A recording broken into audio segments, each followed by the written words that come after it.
Good morning, Bucket Pond friends and family.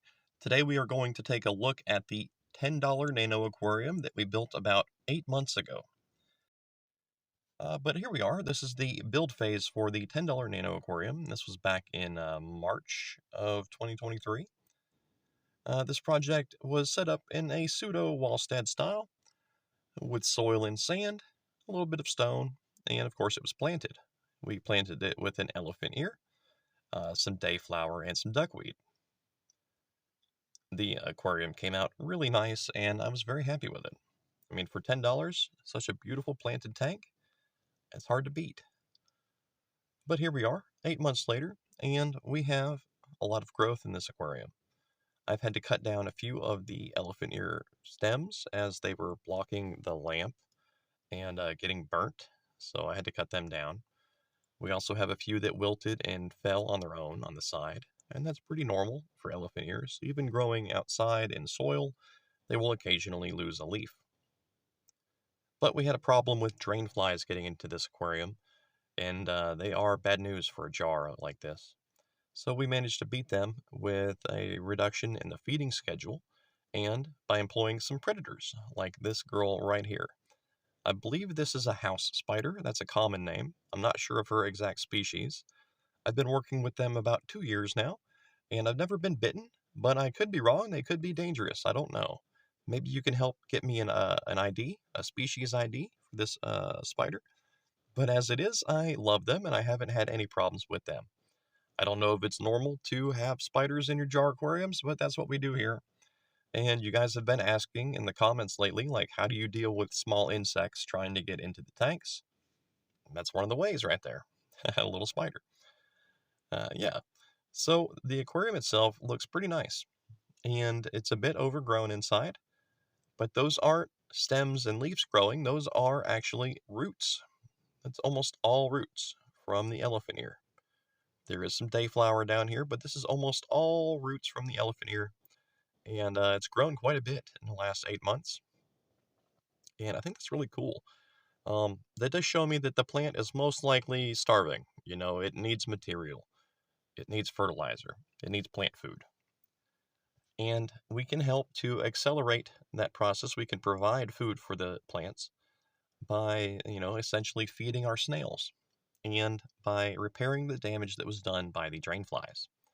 So the drain flies, they will kill and consume Tubiflex worms, detritus worms, and other small creatures. Anything they can get a hold of, they will eat it. So we will be adding new Tubiflex worms into this project. This is a jar aquarium that we built about 7 months ago on the channel. But the Tubiflex worms in here are thriving, and we will add a few colonies from this jar into the $10 nano tank. That will repair the losses that were suffered from the drain flies, and it will also accelerate the destruction of any loose organic material, which will be broken down and turned into food for the plants.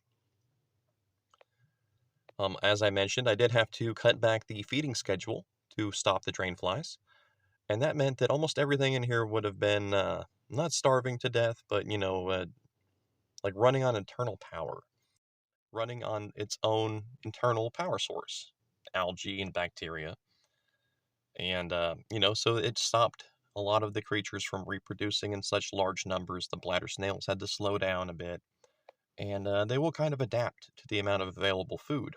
So when there's less food, they lay less eggs.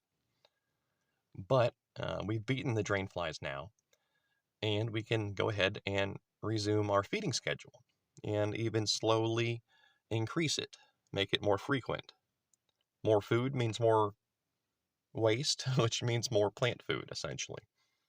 For these dayflower stems, we do have to cut them down because they will try to grow into the other nearby jar aquariums, which can be really cool, but I don't want to see that happening in this particular project.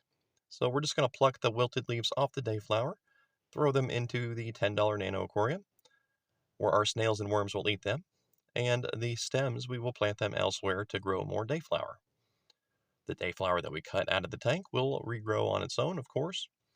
It's an amazing plant, very durable. You may be wondering what that aquarium there is on the left, that square one. And that's actually my first formicarium, my first time trying to raise ants. So I'm not quite ready to show that on the channel, but I'm excited. Just can't get them to take any food. It's very strange. Here we have an unusual green mass in the back of the $10 Nano Aquarium. I did not include any bladderwort, macroalgae, or moss when we built this, so I'm not quite sure what this is. Maybe you can give me an ID? But if nothing else, I'll cut a small tissue sample from this and throw it into a small jar and kind of examine it that way. It's odd, but I swear it looks kind of like a Marimo algae ball. Who knows? We'll have to check it out. But as it is, the aquarium looks really great.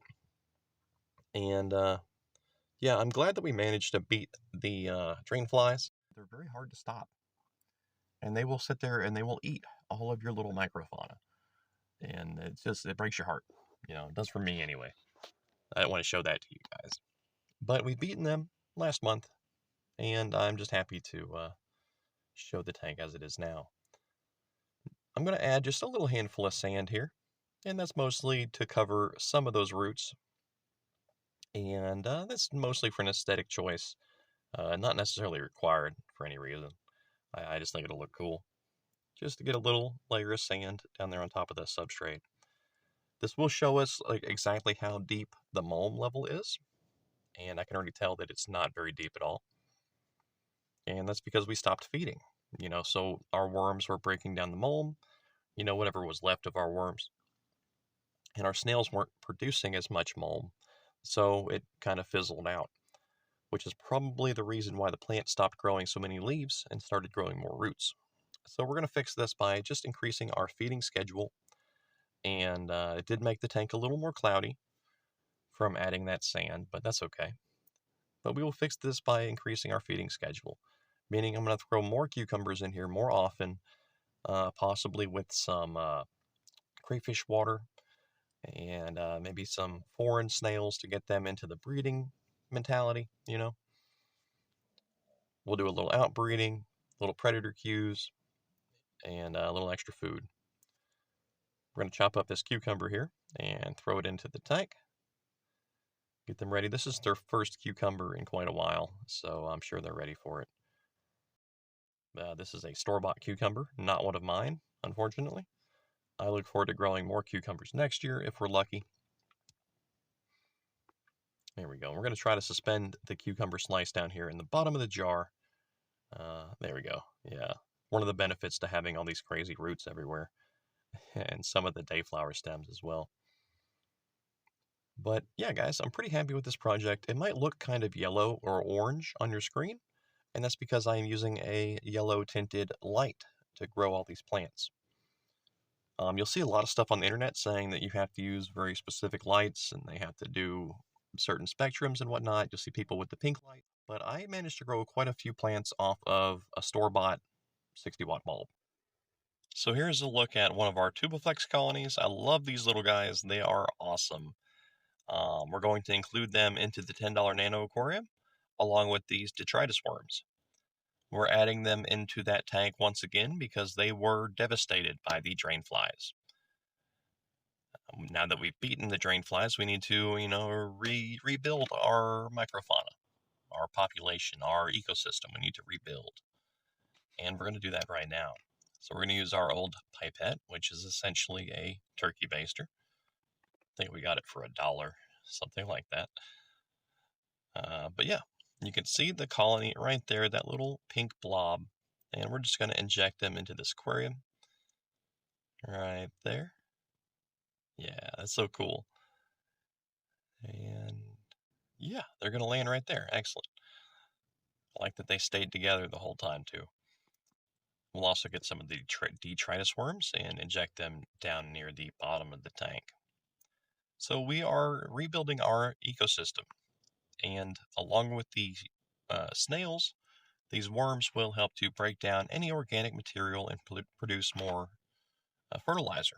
And they'll work in tandem, they'll work together to help the plants grow. And we'll have a beautiful tank once again. We're going to throw a little piece of cucumber into that jar as well to make up for the losses of the worms that we took. And we'll add a little water to that tank after the video. So guys, I hope the video wasn't too bad. I am really sick right now. I'm having a very hard time even focusing on anything. I hope the video was decent. Thank you for watching. Thank you to our patrons, Claywise, Swansea, and Jay. I hope the audio wasn't too bad, you guys. If you would like to join our Patreon, please check out the description below. I'll include a link to the build video for the $10 tank and the build video for the Tubiflex Jar in the description. So, yeah, that's it, guys. I'll see you soon. Have a great day.